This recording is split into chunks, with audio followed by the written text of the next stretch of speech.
Happy Monday morning, everybody. Welcome into another week of Morning Jocks right here with Conrad, Van Order, and Damien as we recap week 6 of the college football season. Another great weekend, the SEC and around the college football world, as you had Alabama with revenge on their mind taking on the Vanderbilt Commodores. You had Auburn enjoying themselves a bye week, but some other interesting games in the SEC that maybe didn't go quite as expected, with Texas taking their trip down to the swamp there in Gainesville, Texas A&M flexing their muscle a little bit as well. Georgia bouncing back after the loss to Alabama. How would they respond? So a lot for us to get into today as we kick off another week here of the college football season.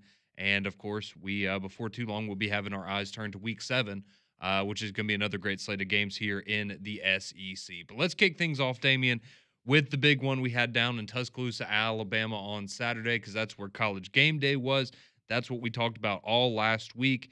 And you have to start off with everything leading into this game for Alabama. We all remember what happened last year after the big win over Georgia.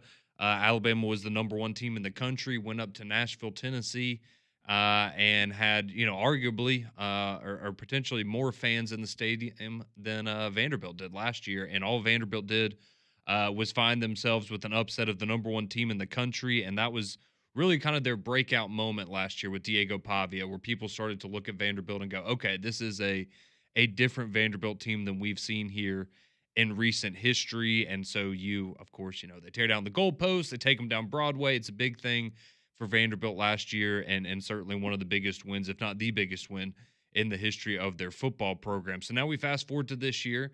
Vanderbilt's not really creeping up on anybody, right? They were undefeated going in, a top 20 team in the country.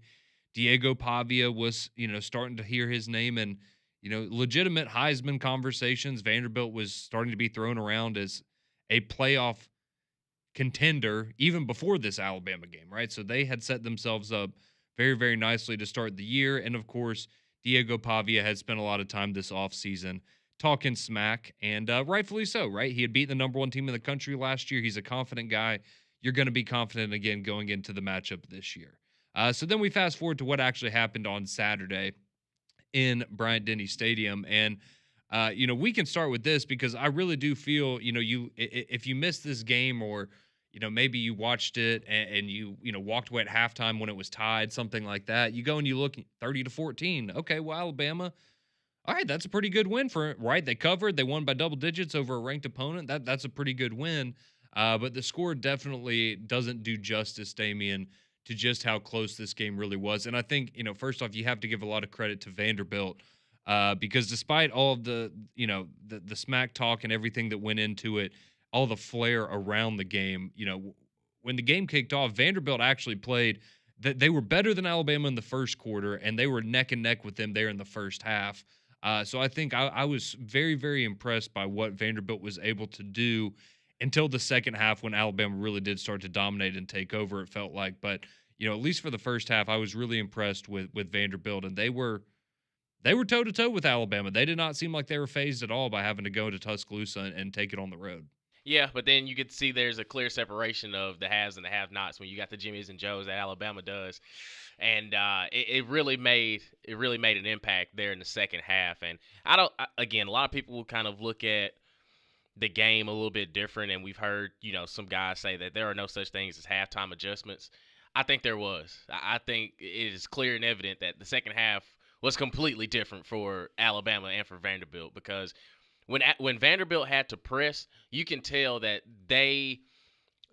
Diego Pavia is very limited when he doesn't have a lead. Like, their whole identity of an offense kind of changes, and you're forcing him to be a drop back passer, which he's not. And there's still an evolution in his game that he needs to take for Vanderbilt to find themselves consistent. But I came away thinking, yeah, this is exactly – it felt like the old Alabama, where when they needed to put the nail in the coffin, they did. And they did it with defensive plays and also finding a chance to run the football. And that has been the biggest question mark about Alabama pretty much all season long, is why can't we find the run game? Why can't we consistently have success in the run game? Well, you got it. It's kind of one of those things that you just have to give it time. You have to give it time, and you got to get those reps. And I think that for Alabama's sake, you're glad Jan Miller is back 100% because he was running like he was very Derrick Henry-esque of I don't know what play you have in your mind, but hopefully it's coming to me because when we need to put this game away, they knew exactly what they needed to do, and that was ground and pound, and Vanderbilt couldn't stop them. That I think the second half and primarily the fourth quarter was a statement for Alabama. It's if in case you have forgotten who we are and what we do, this is the example. Yeah, the coach may be different. The style may be a little bit different. But when we need to put the nail in the coffin, we're going to run this damn football, and you're going to have to find a way to stop us. And Vanderbilt couldn't. Yeah, it was a good adjustment that I thought Alabama made, and the the crazy part is, if you watching this game or going back and looking at, okay, Alabama ran for 146 yards, it wasn't 4 yards an attempt, and that factors in sack yards and things because Ty Simpson took some sacks that he probably shouldn't have. But like you said, late in the game, they were able to go back to it because it was very bizarre.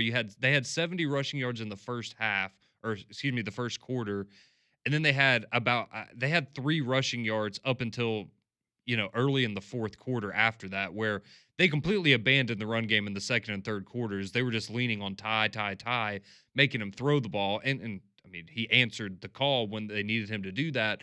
But it was just very strange how, yes, they got better at running the football, but they really got away from it in the middle parts of the game, and they leaned back on it at the end when they needed it.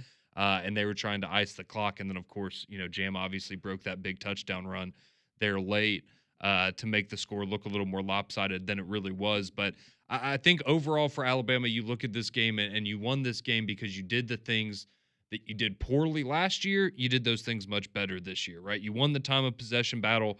Alabama had possession of the ball for longer in the first half of this game on Saturday than they did in all 60 minutes of the game last year, right? So you already knew pretty early on in this game, like, all right, they have a different game plan, right? They understand what Vanderbilt's going to want to do and how they can counteract that. And I thought they did a really nice job of doing that. They did a much better job on third down.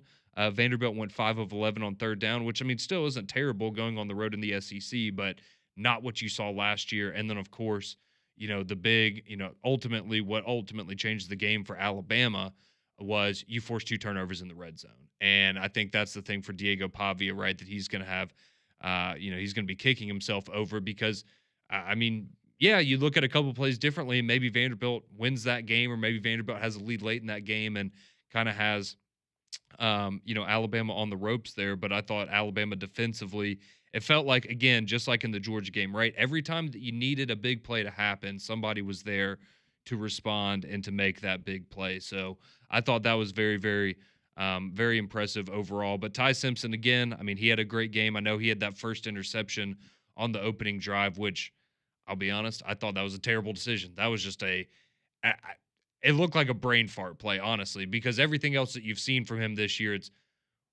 that decision made no sense, and the guy wasn't open at all. But I thought he responded nicely after getting that. And maybe, that's one of those things you look at as almost a positive of, okay, now you don't have the pressure of, well, I haven't turned the ball over yet. So you start to get that in your head.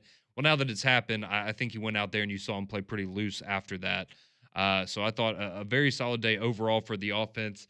Ty Simpson, he has 340 yards through the air. He is now the leading passer in the SEC. Joey Aguilar from Tennessee is second now. So Ty Simpson, the leading passer in the SEC. He now has 13 touchdowns on the season and only 1 interception. He is second in the SEC in passing touchdowns behind Diego Pavia. So that's funny how that works there.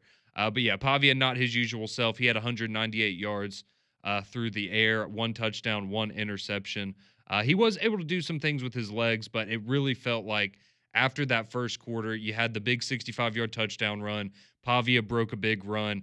After that, the defense really started to kind of clamp down. And this is what, defensively, this stat right here is what I think impressed me the most and makes you feel better about this defense moving forward and facing a mobile quarterback. So in the first quarter, Vanderbilt had 5 carries for 113 yards. That's really bad. That's really, really bad if you're the Alabama defense.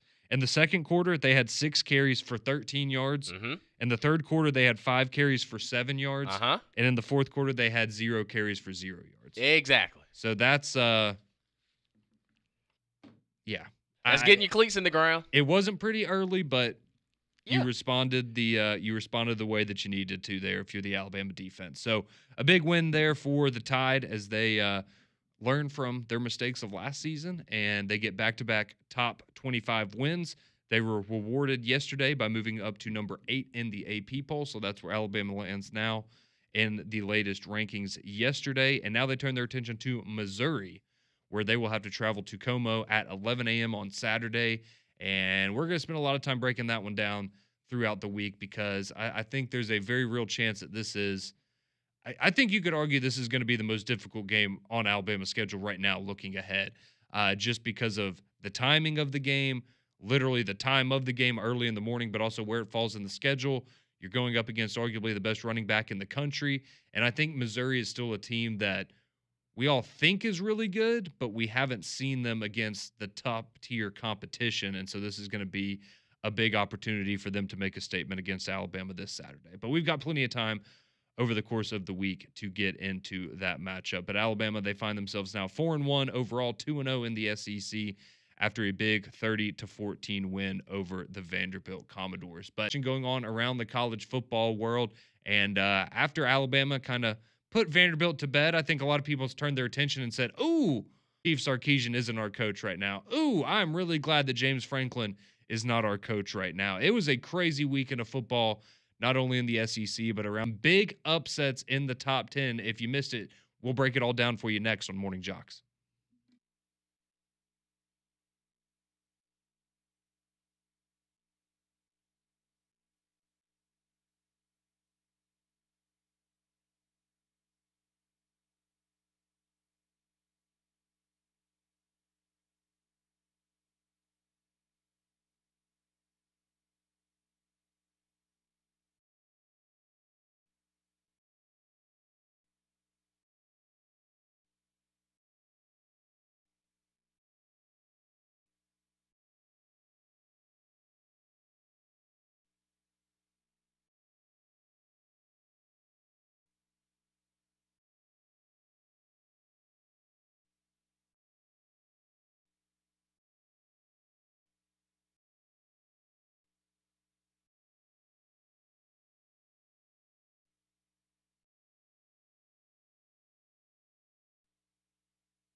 616, welcome back into Reaction Monday here on Morning Jocks. When we will hand you off to McElroy and Kublik in the morning. And starting off, of course, recapping Alabama, their big victory over the Vanderbilt Commodores. Alabama now moves up to number 8 in the latest AP poll, and they will turn their attention to Missouri now as another ranked opponent awaits, as that is life in the SEC for just about everybody. And a quick reminder that later today on Three Man Front, you'll be able to hear from Kalen DeBoer and Hugh Freeze as they will have their weekly press conferences getting ready for their matchups this weekend. So you'll have Kalen DeBoer at 12 o'clock and then Hugh Freeze at 1:30 later this afternoon as he gets ready for Auburn's matchup with Georgia, which we will spend a lot of time diving into over the course of the week. But around the rest of the college football world, there were some big time upsets over the weekend here in week 6 of the season. And there's no better place for us to start, Damien, than down in the swamp, Gainesville, Florida, where you had Texas rolling in and you had a 3-1 Texas against a 1-3 Florida team. And it was a Florida team that really just looked like I hate to put all of their issues on one guy, but it felt like a lot of it was this offense under DJ Lagway. He looked like he was lost on the football field. That's the best way I could describe it for the first 4 games of the season for the Florida Gators. But they had a bye week. You heard Billy Napier say he saw something different in DJ Lagway's eyes. He saw it during the week. He knew he was going to turn it around. But I think at the end of the day, maybe the biggest difference for Florida is turns out they have a pretty good freshman wide receiver by the name of Dallas Wilson. And it's amazing what happens when your best players are ready to participate and are ready to compete on Saturdays, because he was an ultimate difference maker for the Florida Gators. But I was really just impressed how, from the jump in this game, Damien, it felt like Florida, they were the better team. They were more fired up. And they were prepared, or they looked prepared, and much more so than the Texas Longhorns. So Florida, they jumped out to that 10-0 lead. Texas would then be able to respond in the second quarter, make it 10-7. But it felt like every single time that Texas maybe made a move to get an inch closer to getting back into this game, Florida found a way to drive back down the field and respond. So it's 19-7 going into halftime. You had that great blocked punt for a safety for Florida that gave them some bonus points there before halftime. And then you come back out, you're able to go get a field goal. And then you have to give credit. I thought that while it wasn't a great day for Arch, he had his moments, and I thought one of them was the long touchdown that he had to Ryan Wingo, where he was pressured, had to move around in the pocket, step up, and delivered a dime. Almost 40 yards down the field. I thought that was really, really impressive. And so at that moment, it's 22-14 in the third quarter. You feel like, all right, Texas, maybe they're going to finally find a way to get back into this thing. And then who did I mention earlier? Dallas Wilson. DJ Lagway finds him for a 55-yard touchdown. And at that point, it really did feel like, okay, it doesn't matter what Texas is doing. This game is in their control, and that's exactly how it ended up. So Texas falls to Florida there 29-21. They would score again to make it a one-score game with about 3 minutes left, but at that point, Florida had all but taken over. But, they just absolutely dominated it on Saturday. So DJ Lagway, he goes 21-28 for 2 touchdowns and a pick, throws for 298. Jaden Baugh had 107 yards on 27 carries, and Dallas Wilson, as I mentioned, his first game in college as a true freshman, 6 catches, 111 yards, and 2 touchdowns for the Florida Gators. What a win. Child. What an absolute win. And we were joking about it in the break, but I feel like Billy Napier, when he's one loss away from being fired, is maybe the best coach in college football. He turns into Nick Saban. And again, there was nothing that you could really hang your hat on going into this game that you could really have a conversation that you felt good about Florida pulling off the upset, because it just kind of leaned towards, okay, Texas's defense is legit, or at least through the first 5 games, everyone kind of had that assumption that, hey, man, you're going to have to find yardage against the Texas Longhorn defense. Well, Florida did that. The biggest thing for Texas, it's starting to show now, they don't have a running game. They just don't. And you would have thought based on everything that's returning. I mean, Wisner was one of the better backs in the SEC last year, and he can't find a way to get anything going. Well, Nope. and we were always told how athletic Arch was and how great of a Yeah. runner he was, and No, Sirski. It is not mhm. on. It is not on display. Florida just really. If you could have covered up their records during the ball game, you would have thought that Florida was one of the top 25 teams in the nation, Oh, and no, not no Texas. doubt, no doubt. Oh my gosh! And Florida to me, I don't understand why they're so inconsistent. It's so puzzling that we can go from DJ Lagway throwing 5 interceptions to LSU, and then for him to look pretty much flawless against Texas. When again going into the season, we kind of assumed that Texas was going to be the best team in the SEC. But right now, there's just, I mean, the jury's out on Texas. It's out. If you can make them one dimensional, you can live and die with whatever decision Arch Manning makes at the quarterback position. If he's asked to go out there and throw it 50 times, I kind of like the other team's chances, because to me, what Florida was able to do, one was absolutely just hit them in the mouth. They didn't change up anything. They didn't change up their style and try to finesse it all. Nah, they lined up and said, hey, we're going to give it to number 13, and you are gonna prove to us for 4 quarters you can stop him from getting, big plays, getting chunk yardage. And they couldn't. I mean, to the tune of Florida having over 450 yards of offense. Like, that was just that was a statement game for Billy Napier of, if y'all will get out of my way and get out of my ear, I got this. I got this. I'm trying my best. I'm piecing it all together. We're going to figure this thing out along the way. Now, you hate that you have to get to those points where you could just, line up and say, hey, Florida, play your best ball and go about your business. But I think what we saw in that matchup was a more physical team in Florida, and Texas was just receiving the blows. And when they figured out that, oh, man, we maybe can have a shot, it was too little too late. And they lived in the backfield against Texas as well. Florida's defensive line, I mean, Sapp was getting to the backfield. A lot of those guys were just, I mean, they were causing shot. They were just wrecking shop. And when Arch had time, you still saw the inconsistencies. And I don't know what it is. I don't know. But as far as the Manning lineage, there's one outlier, and it's one Arch Manning. Yeah, and they got to figure something out pretty quickly, because now they have the Red River rivalry this weekend against Oklahoma. Oh, boy. And we'll see. I mean, I guess it's still looking like Mateer is not going to play in that game, but I know based on the timeline that the doctor gave after his operation, there's maybe the potential for him to return. So we'll see how that shakes up. But nonetheless, going up against a very good defense again in Oklahoma. And Michael Hawkins didn't look too bad. Granted, they played Kent State, but still looked pretty sharp over the weekend. But I mean, you look at Texas's schedule now. I think Kentucky and Arkansas, I think you're going to win those games, but every other game on that schedule right now, I don't think you look at any of those as, oh yeah, that's an easy win for Texas. Oh, Lord, no. And they got to go to Athens. It could be yes, they do. It could be a long season there in Austin for the Longhorns. And the crazy thing is, coming into the season, this was the number 1 team in the nation. Well, you know who the number 2 team coming into the season was, boy. Damien? That would be one Penn State. That would be the Penn State Nittany Lions. And as bad as a weekend as Texas may have had, I think Penn State had an even worse weekend.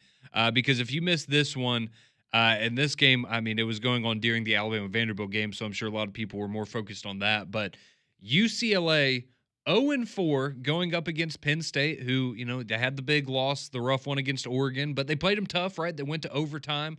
Lost on an interception in overtime. Like, you still feel pretty good about Penn State, probably, if you're a Nittany Lions fan. And you're just going to go steamroll little UCLA, right? They've been a disaster this year. They fired their head coach. Nico going there, that was the worst transfer decision of all time. I mean, it still doesn't look like a good one. But at least for this one weekend, right, UCLA got to be the hero. I mean, what more can you say about what UCLA was able to do as they knocked off Penn State 42-37, and in a game where you got to give credit to both sides, I think, because on the one hand, UCLA, I mean, they dog walked them in the first half. It was 27-7, and Penn State, it was very obvious, right? They had not taken this game seriously. They thought they were going to smoke them, and they came out there, and UCLA threw some punches.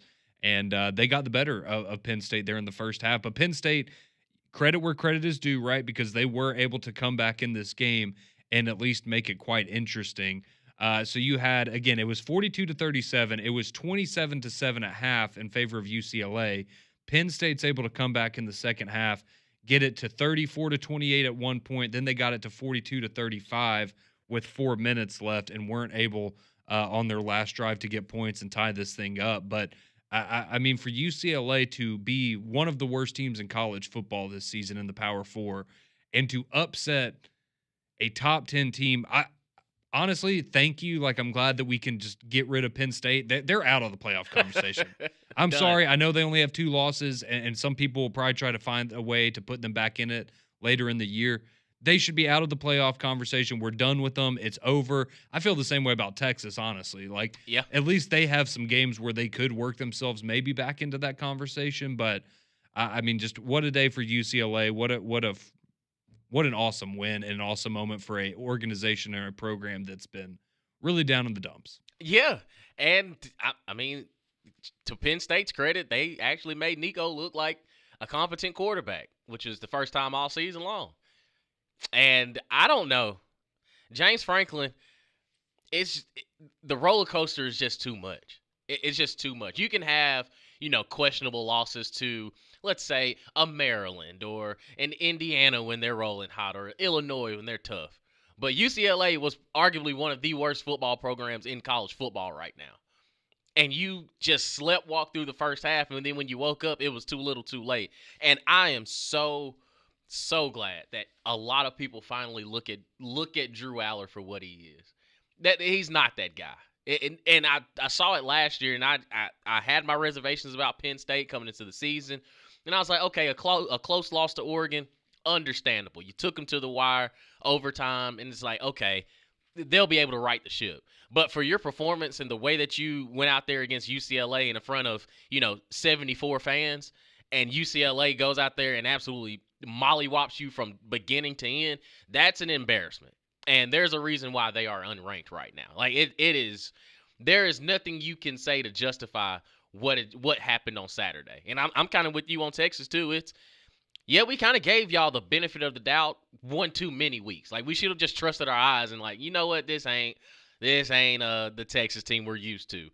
And the jury is out on both of those programs that, hey, you punch them in the mouth one good time, they're not going to respond well. Yeah, I mean they are what they are right now, and I think the worst part if you're a Penn State fan is that now Tim Skipper, who is UCLA's interim head coach, has the same number of top 10 wins in his career as James Franklin does. Ouch. So if that, yeah, Always got to bring facts into it, Conrad. always got to bring facts into it. So we've gotten to from week 6 of college football because there was so much going on, and we only have an hour to get to it here on the show. So we're going to take a quick break, and we're going to give you our top takeaways from the college football weekend. Some from the SEC, some from. But what are the things that we walk away from week 6? Our biggest takeaways as we move forward in this college football season. That's all coming up next here on the Monday edition.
Rolling along here on Reaction Monday. Appreciate you tuning in to Morning Jocks.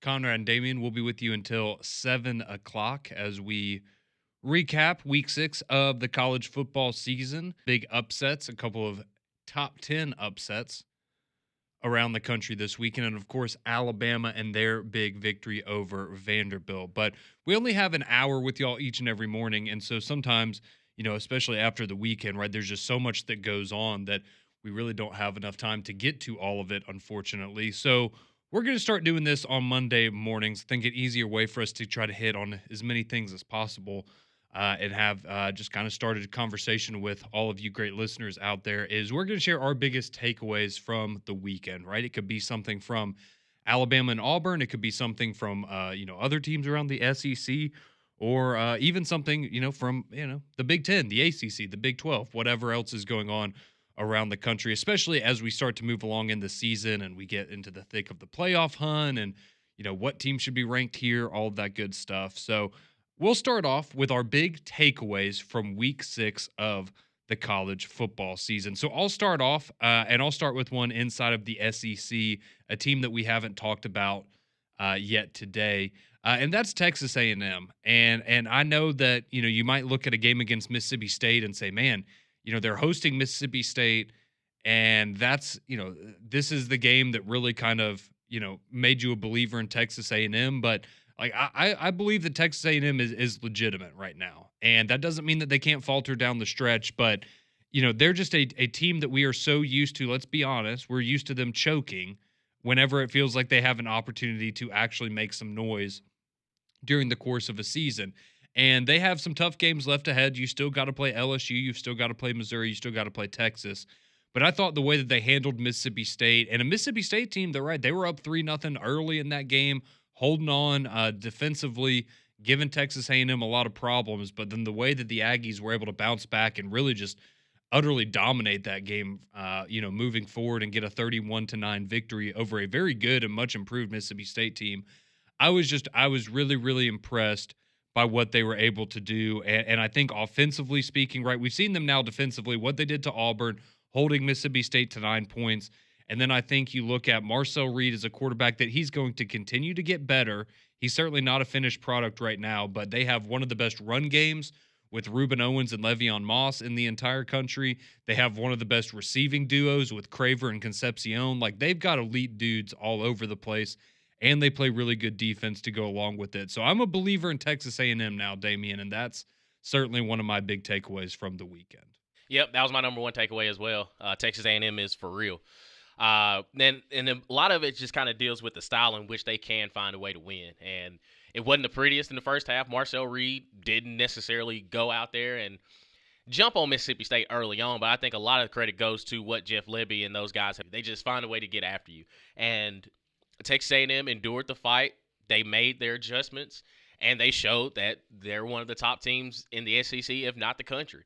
I think defensively, a lot of takeaways. It literally really and truly from the past 2 weeks for Texas A&M, and the way that they jumped on Auburn and dismantled them early on and forced them to be one-dimensional, and kind of similar fashion to Mississippi State.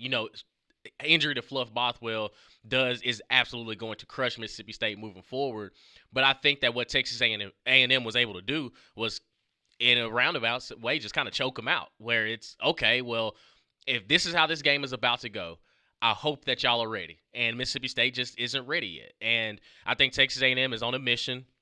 And right now you got the hot hand because your big brother is not doing so well across the state as far as Texas. So right now a lot of eyes are on you, and they've done nothing but step up to the challenge week in and week out. So a lot of credit goes to Texas A&M. Yeah, I've been thoroughly impressed. Damien's been thoroughly impressed. So we'll see if Texas A&M can continue to have success, or if it'll be like last year where things are looking really, really good, and then at the last moment, it kind of all falls apart for them. But moving on, all right, my second biggest takeaway of the weekend, and you can debate this. I'm sure Damien will want to stick up for his quarterback of his team that he now roots for. But I think right now it's very easy to say that Ty Simpson is the best quarterback in the SEC. And the fact that we've gotten here as quickly as we have is honestly, that's kind of my biggest takeaway overall. It's not the fact that, if at the end of the year or before the season you would have said, "Oh, we're going to look at Ty Simpson as the best quarterback in the SEC at some point this year," I would have been a little bit surprised, but I would have said, "Okay, well, it all came together, and at the end of the year, we all look back and went, yeah, he had a really impressive season." But to be not even halfway through the year so far, and to have had those struggles against Florida State, and for that team to now be where they are, and particularly with Ty Simpson, I mean, again, he leads the SEC in passing yards. He's got the second most touchdowns. He's only thrown one interception. But I think even beyond that, what you see from him with the intangibles, you see how he's coaching guys up, going and being a leader on the sidelines.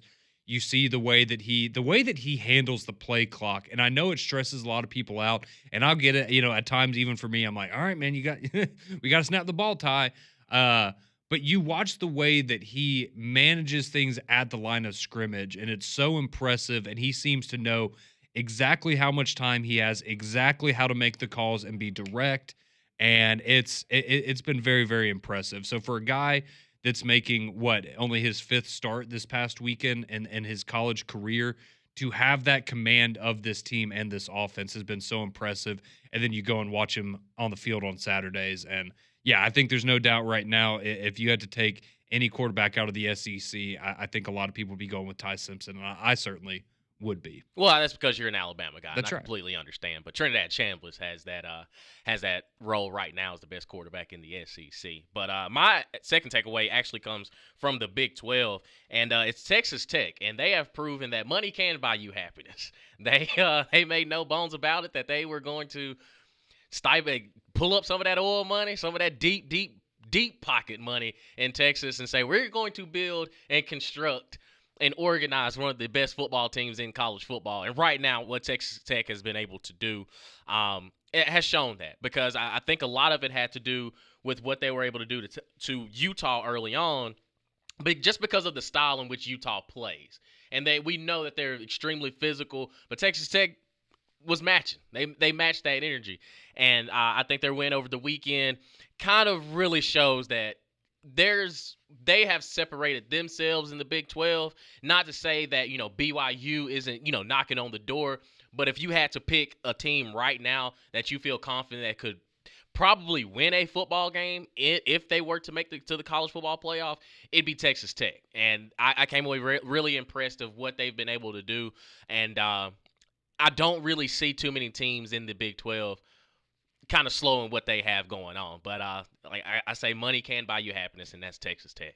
Yeah, it seems to be working out pretty well for them so far. Yeah, pretty good season there for the Red Raiders. All right, my final takeaway from the weekend, and it's a quick one. It's nice and simple. I know some of you say, man, you're a week or two behind. But I now, like I'm a believer in Texas A&M, I think there's no doubt you can't deny Miami is the number one team in the country. The fact they're not ranked number one is a little shocking to me, honestly, because you just look at their resume, and not only have they taken care of business, but you look back at some of those games, like that Florida win looks more impressive now, right? That USF win still looks good. That Notre Dame win looks better because they've started to show some life and show themselves to be a pretty good team as well. So I think Miami, with what they did, I know they let Florida State come back and make that game interesting, but they were up 28-3 at one point in that one, and I think there's no doubt Miami's the best team in college football. Yep, that was my final takeaway as well, as Miami is for real. And I had a strong feeling going into the matchup with Florida State that Miami was going to put it on full display. And they did. Now, did they take their foot off the gas a little bit in the second half? Well, primarily the last 5 minutes of the fourth quarter? Yes. But there was never a true kind of, oh yeah, Florida State can actually come back and make this a ball game. Miami really, really jumped on them, and they jumped on them quick. And shout out to Carson Beck.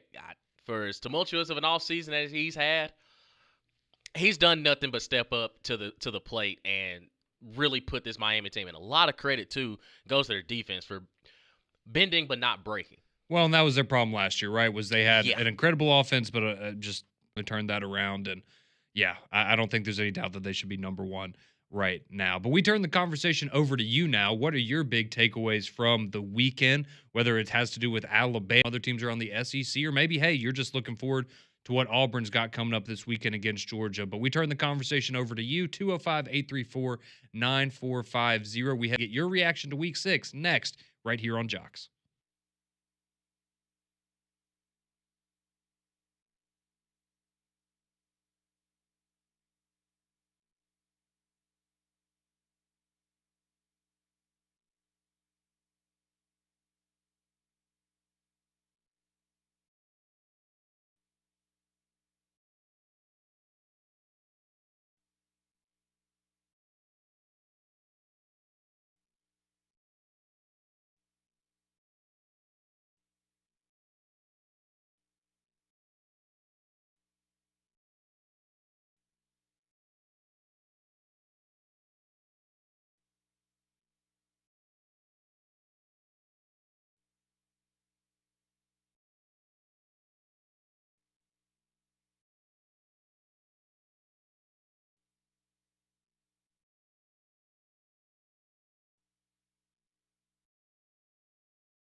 Welcome back into Morning Jocks. Conrad and Damien here with you, and to you on the courtesy GMC text line. Your thoughts on everything that happened in week 6 of the football season. 205-834.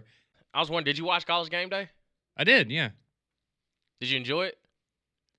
Yes, I don't have a problem with Theo Vaughn being the guest picker. It's nothing against Theo Vaughn. I was just making sure. Now, I will say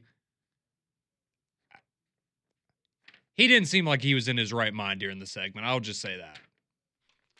I'm picking up what you're putting down, brother. I think ESPN might have been a little bit like, I don't. Never again. Yeah, I don't know. He wasn't sober. We'll just put it that way. But that was College Game Day. So it's Theo Vaughn. I mean, you kind of get what you're going to get with that one. It is what it is there. But before we get to your text on the courtesy GMC text line, we do want to tell you about this wonderful opportunity that you have coming up to win a travel package to go see Alabama take on South Carolina in just a couple of weeks. So Jocks and our friends at Total Sports Travel are giving you a chance to go see Alabama take on South Carolina in Columbia later this month. So one lucky winner is going to score a trip for 2, including round-trip airfare, a 2-night stay at the Ryder Hotel in Charleston, 2 tickets to the Alabama-South Carolina game, and transportation to and from the stadium. All you have to do to enter to win is text the keyword TIDE, TIDE, to 205-834-9450. Again, text the keyword TIDE, like Crimson Tide, TIDE, to 205-834-9450. And don't miss your shot at the ultimate game day experience, courtesy of Total Sports Travel and your friends right here at JOX. All right, that takes us to the courtesy GMC text line, 205-834-9450. So this text rolls in and says, the interception by Ty Simpson was not a bad decision. It was 4th down, nobody was open, and you might as well try to force it and let your guy try to make a play instead of throwing it away. Interception was the best case scenario. An incompletion or a sack gives Vandy better field position. Yeah, and I mean, I guess in that, yeah, I could see that standpoint. I also looked at that play as, I mean, I think he could have ran for the first down. Maybe I was seeing it wrong because I wasn't watching it on TV. I was watching it there in the press box. And from my angle, it looked like he could have kept it and gotten a yard, but maybe that wasn't ultimately the case. But I mean, all things considered, it wasn't that bad because you made him drive down the distance of the field. Now, the only problem is they broke a 65-yard touchdown, so they did score off of that. This text coming in from Bammer Abroad says, did anyone check the Tuscaloosa police scanner for any activity from the Pavia brothers on Saturday? Also, it warmed my heart seeing Nick Saban on game day smiling and engaging with fans on the quad. I'm glad to know that brought a smile to your face as an Alabama fan across the pond. Drake says, I've never known a Manning to win in the swamp. Congratulations, Drake. He's a big Florida Gators fan. Know he's happy after the weekend. Let's see. Mike Texton, he says, Nico, I'ma need some NIL, forgot that he actually sucks. Oh, my gosh. Well, he didn't on Saturday, that's for sure. Not at all. Tony chiming in, not happy with UAB and their performance against Army over the weekend as Army was victorious 31-13. Yeah, that's not a great football team right now. They've got a long way to go. Don chimes in, says, good morning, guys. Man, oh man, this just proves that the preseason polls mean absolutely nothing. A&M is for real, and can Oklahoma beat Texas without John Mateer? This weekend is a huge weekend to see some separation. Yeah, there's some big games coming up this weekend. No doubt about it. Dave from Winfield says, I totally agree with the assessment of Ty Simpson, and even though the team didn't look good against Florida State, his numbers weren't terrible. No, and again, he wasn't the reason that they lost that game against Florida State. And I think the thing with Ty Simpson is, does anybody doubt that he's going to continue to get better? I mean, if he's already this good, how good could he be in November, right? Or potentially, if you are in the college football playoff, how good will he look heading into the postseason? And the best thing he's got going for him is you can't use the excuse that he ain't played nobody. Yeah, he has. He's going to Athens and lit him up. Yeah, like he's played the quality competition that you expect him to, and he's answered the call. He certainly has. This one says Florida's going to be a tough matchup for A&M and be one of the biggest tests from a matchup standpoint. And it says he didn't like your big brother comment about Texas. We'll beat them. They're going to have an opportunity to. Absolutely. And also check later the this year. series record. John Mack, also not a fan of the Big Brother comment there, Again, but the last time I saw Texas A&M and Texas match up on the football field, Texas got that. And also when I look at the series record, Texas owns that as well. just win something. That's it. Again, we'll give you credit, but you got to win something. Please. And I mean, we're doing a good job of giving Texas A&M as much love, man. We're looking at on the field and saying, hey, they are legit. Yeah. They are for real. And this is great, but I mean, you were in a pretty similar situation. I know you lost to Notre Dame early, but I mean, again, this was a team that last year we thought was probably going to – I mean, they looked like they were going to Atlanta to play for an SEC title, Absolutely. and then it fell apart at the last minute there. Let's see. John Mack says, Ty Simpson, stunning and brave. Marcel Reed, he's okay and struggled. I'll roll with Reed and better pray we don't meet in Atlanta. You can love Texas A&M all you want. Marcel Reed is not on the same level as Ty Simpson. Put pressure on him. Marcel Reed is good, but you know, if you want to achieve the things that you can achieve this year, he's going to have to continue to get better, and he very well may do that. All right, let's go to Tom in Pell City real quick. Wants to chime in on Bama. You got 30 seconds, Tom. Bama roll, like I said, we put Pavia on his back. I think if we play our game,